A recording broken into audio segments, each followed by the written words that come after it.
film critic and journalist, and this is going to be my first movie video review for kcrush American Magazine, and it's for the film Alienoid Part 2, Return to the Future, or in Korean it will be Begin Dulbu, written and directed by Choi Dong-hoon, who did the first film, Alienoid, released in 2022 and distributed by CJNM Entertainment and Welgo USA internationally. So just before I get into Alienoid Part 2, I'm just going to give a brief breakdown of the synopsis of Part 1, because you need to know what happened in Part 1 to know what Part 2 is about.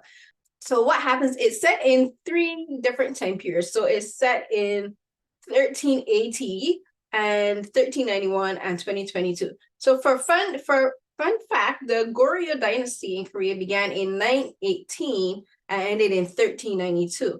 And as I mentioned, the second time period the film is in is 1391. So that's the year before the Goryeo dynasty ended. So I just thought it would just be a fun fact to add in, but it also plays a part in the overall arc of the storyline, because the time period is a very important time period in Korean history, because Goryeo, the name of Korea, came from that word, but it was also the time period where the country became unified. The entire peninsula became unified for the very first time after warring factions and feudal disputes, I would say, clashes and everything that happened before 918, which I believe was the Silla dynasty. So that was just a brief history breakdown, but it was important because the time period, as I said, is playing an important part to the overall storyline. So in the first film, what happens is in 1380, this alien life form known as Guard and his robotic psychic, this little orb, Thunder, arrive in 1380 to retrieve an alien life form which has been imprisoned in the mind of a woman. And the reason they're retrieving it is because the backstory is given is on their alien planet, which is light years away and in a completely different galaxy, far away, there was this war on this planet between the 2 warring factions on the planet. So the faction that wanted to destroy the planet and wanted to take over other planets as well was defeated. But the rulers decided, okay, we're not going to kill them. They don't want to kill them, but they said we have to imprison them, but we can't imprison them here on the planet. Where are we going to imprison them? And the decision was made to imprison them randomly in the bodies and in the minds of humans. So the thing is the human host is not aware that this alien life form has been imprisoned within them. And awareness only happens when the life form decides, oh, they're going to break out and escape. But in doing so, the human host becomes kind of like dormant, but they float above. So like they're tethered to the alien body. But once they're disconnected completely, the human host dies. So Guard, who's played by Kim Woo-bin, he is there to retrieve the body, but the human host, who's a woman, she said, "Protect my baby." And he didn't want to take her, because he's like, we're not involved with the lives of humans beyond watching them and protecting the planet. But Thunder was like, no, we can't leave her here. So he sneaks her into the back of their spaceship, which when it's on Earth turns into this really cool Jeep. And then time jumps forward 11 years, and this baby has now grown into a young girl named Ian, played by Tae-ri, and she's really good. And so she's raised by Guard and Thunder, and so she calls Guard Dad, Appa. So he is her father. He's raised her as her father. He takes her to school, and well, the funny introduction to their whole dynamic as father and daughter is that he gets called to her school because the teachers are like, something's up with this child, because she's telling stories about her father kidnapping her and about their car being sentient and speaking to her, and about this about these visions of growing up in Goryeo dynasty and having this past life. And like the teachers are concerned, and he's like, but why are you listening to the child? The girl says the car talks to her, and it's kind of funny that way. And I really like that dynamic where he's kind of like standoffish, in not that he doesn't care about her, but he's a robot. He's an alien robot, and he loves her, but like in his own way. But then it's revealed that one of the aliens who is still trapped in a human body on Earth is trying to escape, and this one is very dangerous because it's called the Controller, which means he's the leader of the entire the rebellion faction. And they want to overtake Earth. And in order to do that, they have to make Earth become like their habitat, their alien habitat. So they have these red balls called hava, and if they burst, like they let out this noxious gas, which turns everything red and hazy and kills anything that is not the alien life form. It suffocates them. So they're like, we can't let this happen. But of course, it does begin to happen, and all hell breaks loose. And they have to figure out a way to trap the controller and also to stop what's happening. And what happens is there's this very cool sequence where this little piece of, it looks like a piece of jade, or a piece of, I should say, granite actually, ends up in a hospital, and it starts to expand and expand, and people are like reacting very slowly. I'm like, why are you people not running away? Like, run away. And Ian sees Guard turn up, and she runs from him, but then she runs home, and then he and Thunder eventually tell her the truth of where she comes from, of what these alien life forms are, and the threat they pose to Earth. And as all of this is happening, you're also seeing the timeline happening in the Goryeo dynasty in 1391. And so that's another big important thing in this film. And in part two, like, they jump timelines. They jump between 1380, 1391, and 2002. And I think director Choi does an extremely commendable job managing these storylines and these timelines, and making sure that everything, all the storylines that are running kind of parallel to each other, work flawlessly. Like, everything that happens makes sense. And when you jump from one time period to the next, it makes sense. It's not a journey, because sometimes you can watch a film where like there's multiple storylines happening or multiple timelines being explored, and like you're like, how did we get here? What you're like confused. You're like, wait, what did that character say? What did I do? Like, how did we get here? What's going on in the previous timeline? But that doesn't happen with this film. And I think one of the main reasons for that is both films were shot together. Filming took, I think, about 13 months, and like they began filming in I believe late 2019, and ended filming in late 2020. And or is it that they began filming late 2020 and finished filming in mid 2021, something like that. But yeah, filming, I can't say filming did take 13 months. And that was a smart choice, because sometimes if you have a story where like they're filming, oh, we did part one this year, and then we coming back like 2-3 years later, sometimes things don't flow well, like, because actors have either changed, they've grown, like they have to relearn these characters all over again. But because they filmed everything together and in one time, the characters feel natural, the progression of the story feels natural, the actors' progression in their roles feels natural. And like there's some changes in the characters. Like, for instance, one character that does not come back in part two is Soji Sub, whose body gets overtaken by the controller in part one. And like Soji Sub is like, I think, a really good character actor. Like, so you see just like randomly pop up in a film, you're like, what are we doing here? And like, he's a main actor. Yes, he's played a lot of main roles in different dramas. Like, one of my favorite dramas with him is Terry is Behind Me. And this is in a film, he just played like a character actor, like a supporting actor. He does that in this one. But then a character that gets expanded more on in the second film is the character of Jajang, who kind of replaces Soji Sub's character as the main antagonist in part two. And Jajang is played by Kim Ui-sung. So he is in part one as well, but he has like seemingly a minor role in part one, but his character becomes major in part two. And then you find out that his connection to the controller is much bigger than it seems.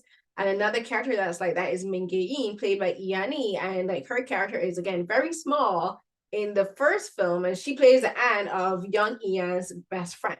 And like she flirts with Guard, she's like, oh, you're cute, like I'm gonna give you like a coffee, I'm gonna make sandwiches for you, that kind of story. And you're like, why is she here? And you're like, oh, there's gonna be like a typical thing where it's like, oh, you got like the women fawning over him because Kim Woo-bin is hot, like Guard is hot. I'm gonna put a picture just prove it. But she ends up being really important to the storyline. So does Jajang, but then also so does another character, Nung-pa, played by Jin Sung-kyu, who at first in part two seems like, why is this character here? But again, I think director Choi does a really good job where he gives all of these characters a purpose. Like his character ends up being really important, and he ends up having a connection to Min Jae-in. And I'm not going to spoil it here, because what the revelation is was actually, it was like, oh wait, I didn't see that coming at all. And I like when that happens. I like when I can't predict what's going to happen, and like their characters have a very important role in part two. But there is character, I'm not going to say the name of the character, that turns up in part two, where I was like, we could have saved like 15 minutes of the watch time if this character wasn't added. Because if you take this character out, nothing fundamental changes in the storyline. The action sequence that he's involved in really doesn't add much to the story, because as his action sequence was happening, another action sequence with Mudok and the controller was taking place. So like we didn't need this other additional character. And the reason I mentioned the time is because this Alienoid Part 2 is just over 2 hours long. And that matters because the first film is 2 hours and 22 minutes long. So these two films combined is almost 5 hours of watch time. And me, being me, decided to watch Alienoid Part 1 before I watch Part 2, so I can have a full idea of the story, and to refresh my memory, but also to mention it for this review. And as I said, that's almost 5 hours of watch time. And if you like just taking out this one character would have saved like 15 minutes off of that total watch time. So yeah, I think that's my main gripe with the part two, which is impressive because there isn't really much about this film that I don't like. I like everything else about this film.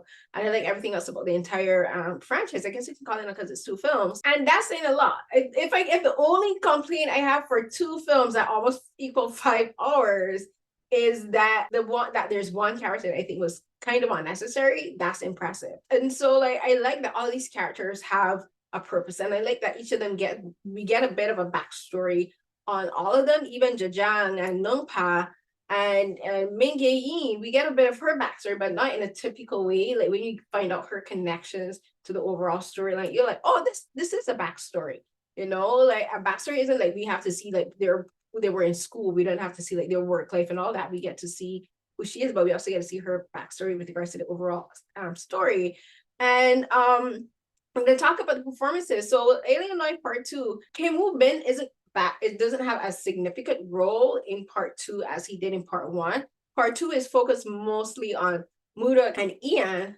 And I think Kim Tae-ri and Ryu Joon-yeol did a fantastic job holding up this film. Like they are the main leads of this film, and they just did such a fantastic job with the storyline and holding everything together. And like the development of this story felt natural, you know, it didn't feel like there's no forced romance. Like they're here and they're fighting for their lives, and they're fighting for against these aliens to make sure that all hell doesn't break loose on Earth, and that, you know, like society, that humanity doesn't end. Like that's their main concern. But in saying that, we get time to see their friendship develop. We get to see the relationship as comrades with a common goal develop. You know, we even get to see the relationship between some of the other side characters, such as these two sorcerers, Hook-so, played by Yoon Jung-ah, and Chung-hoon, played by Joo Woon-jin. And these two sorcerers are important because just like Mudok, who's a dosa, and I looked it up, a dosa is kind of like a guru or master of a particular art. So like they're dosas of Taoism, and like they're sorcerers, so they can use like talismans, you know, they do like illusion arts, they can do like special talents, and they have each of them have their own thing to do. Just like Mudok he has this fan that was gifted to him, and he can pull this gigantic sword. And this sword is interesting because it's kind of like he can only pull it out when he's kind of worthy of it, or when he believes that he can do it. So it kind of made me think of King Arthur's sword, you know, the sword in the stone, where it's like if you're really worthy of pulling out the stone, you'll get it done. Or even Thor's hammer Mjolnir, where like only someone with a really just and righteous spirit and mind and heart can lift this hammer up. And it's kind of the same concept with Mudok and this sword. Like he has this fan that he can manifest things from, but the only thing he couldn't pull out was this gigantic sword, and he managed to do it when he really needed to because he fully believed in himself. And I love that we got this side of Mudok explored, because he's very funny, he's very witty, he's very smart, and he's also very empathetic, and he listens to people, and he cares about the people. And for instance, like his two sidekicks, as you would call them, would be Uwang, played by Shin Jung-kun, and Jwawang, played by Lee Si-hoon. So they're like his left hand and his right hand, or Korean it would be left paw, right paw, because they're manifested as cats, you know. And but he genuinely cares for them, you know. He doesn't like treats him dismissively, and I really like that about his character.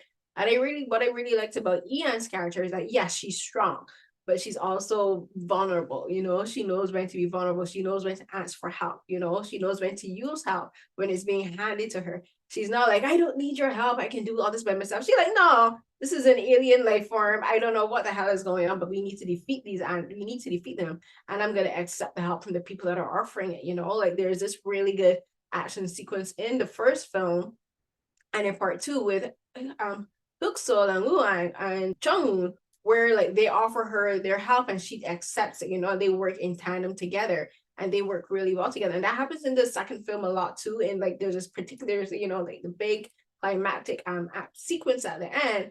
And like all of these characters really come together. There's one that gets added in, but again, I'm not going to spoil it because I think the really neat thing about these two films is that they're characters who seem like small characters in the first film really get highlighted in the second film. You know, I'm going to mention it because I mentioned her. That's Mingain.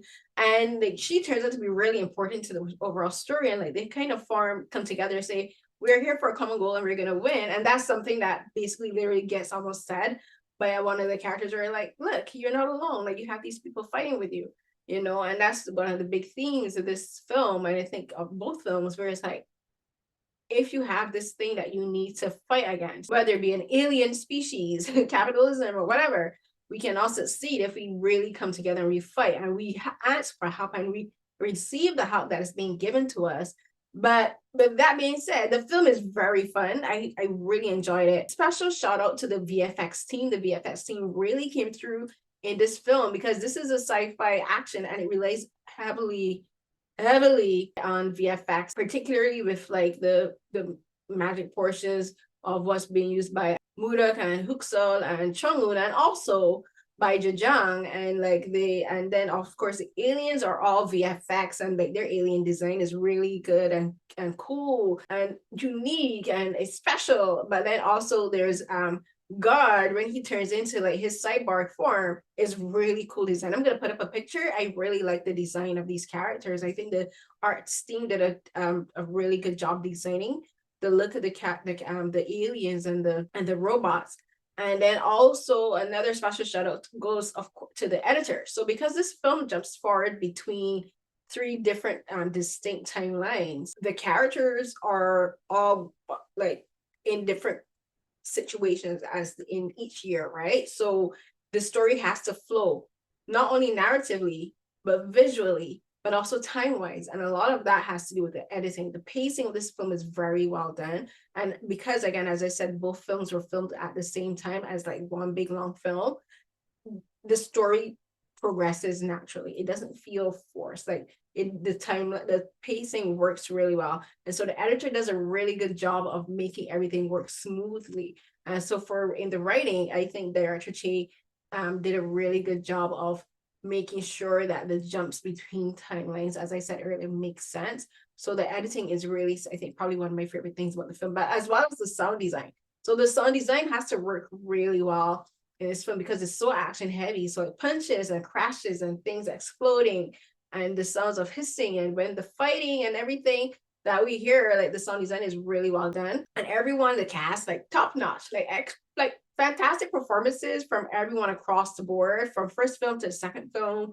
Everyone came and did what they had to do, and they did it extremely well. Kim Tae-ri, I've never seen her in a film where or a drama where she hasn't given her best performance. Like every character she plays, she's like, this, I'm gonna play this to the best of my abilities, you know. And she really does that as Ian. And like this character grows a lot over the course of both films, but in part two she really grows a lot because she shows maturity. And this is important because she enters as a child. So like, especially in the time period of 1391, like she entered as a child and in a completely alien environment and surrounded in a culture that she's not familiar with because she grew up in modern times, but she's been thrown back in to like more ancient times, you know. And so like she has to learn to adapt, and she did most of that alone because no one can know who she is, you know. No one can know what her purpose is.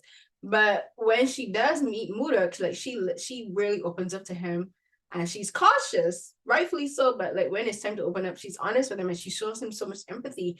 There's a scene, I'm not going to spoil it, but there's a scene where she says, just live your life, you know, where he thinks that he has to sacrifice his life for the greater good. She's like, no, you don't have to do this. She's like, I'm not gonna let you sacrifice yourself for us. You know, we should be protecting you. Everyone should be protecting each other. She's like, go, just live your life. And that scene, I think, is probably my favorite scene between the two of them, because what happens right before that scene, like, you'd never think that that's where it was gonna go. You think that something particular is gonna happen, but it's like the director's like, no, I'm gonna kind of flip the script and like go past expectation, you know. And so I really like there's the scenes with those kind of scenes with Ian and Murdoch, and I think Kim Tae-ri and Ryu Joon-yeol did a really good job in those scenes, and their chemistry felt really, really good. But then also, I think the young actress, Chae-ri, who plays young Ian, she's also really good as well. I'm gonna look her up because I know I've seen her before and possibly since the first film. So she's also, yeah, she was in Itaewon Class. So yeah, I know from Itaewon Class, and she's been in a few other dramas when she would have been younger, like My Strange Hero. Did I watch that one? Priest. I watched Priest, yes. So Priest was actually really good too. And Clean with Passion for Now. Actually, she's been like Mother. Yes, like this little girl has been everywhere. But yeah, she's a fantastic young actress. And the entire cast did a really good job. And the film, I think, is really well done. The VFX flawless. There's maybe a couple things that could have maybe used a bit more refining, but you know, like so much that the VFX team has so much to work with. I'm not gonna hold that against them. Of course, for Alienoid Part 2, you need to watch Part 1. And maybe don't do like me, watch both films back to back, but you could, you know, you could make it a day of it. If you watch, I'm not sure if Part 1 is showing in theaters. To go along with Part 2, I don't think so, but you can rent it online. So you can go to the wellgousa.com, which is the North American distributor for both Alienoid films, to look into renting either digital or buying a physical copy. And I would recommend buying physical, because the physical media is becoming obsolete and we need to protect physical media. I keep DVDs, you know, I still keep DVDs. And if you want to see in a theater in North America, as I said, go to the Well Go USA site, see what theater close to you is showing. And before I go, there's one scene that I do want to mention in particular that I thought was utterly hilarious. Like both films are very funny in general, but there's one scene in Part 2 with the two sorcerers where I was laughing. It was so funny, and like just thinking about it makes me want to laugh again. And it's where like, this is not a huge spoiler because it's in the film still and it's in the trailer. Like they end up going into 2022 as over the two the two sorcerers, they end up in a gym in a high-rise building, and like they see these monitors on, you know, the treadmills, and they just start attacking it, and it's so funny. But like I love scenes like this because there's scenes where you can tell where the actors are having so much fun with filming, and this is one of those scenes where like you can tell they had so much fun with filming, and it was just so funny. And like they're like, what the hell is going on? But they're also immediately in battle mode. They're like, oh, we gotta fight this thing, and like we're like, we don't know what the hell is happening, but we're gonna fight it. And it was so funny. So I just wanted to mention that before I go. But that's it. So I really hope you guys enjoyed this review. So if you want to see other interviews that I've done for KCrush American Magazine, you can look and see you can just go into the filmmaker interviews. What's the word I'm like? Playlist. And if you go into the list for interviews and go filmmaker interviews, you'll see me there with the interviews that I did last year in Korea for the Busan International Short Film Festival, the Jeonju International Film Festival, as well as for this year, I went to Sundance for KCrush, and I did interviews there as well, and some virtually. So you can so just go to the filmmaker interviews and you can see more of my work there as well. And I hope you guys really enjoy this. So until the next video review, bye.